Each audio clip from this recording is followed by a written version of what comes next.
How do you tell someone you're from South Africa without telling them? If you can buy this milk tart flavored rusk in South Africa, only in South Africa. I bought this obviously at Spar for $43.99. So I always say it's only a taste, but yeah, let's try one. This is what it looks like. Actually smell the cinnamon.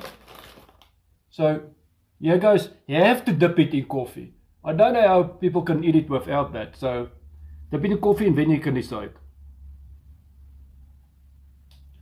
Okay, I think it's right now. Here we go.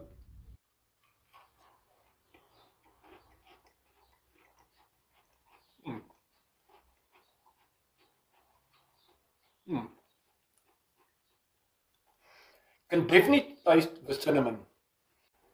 Personally, I like milk tart, but I'm not that fond of cinnamon taste, and this is a bit too strong cinnamon. But it's my personal opinion. I'll give this rusk a 7.5 out of 10. Thanks guys, love you all till next time.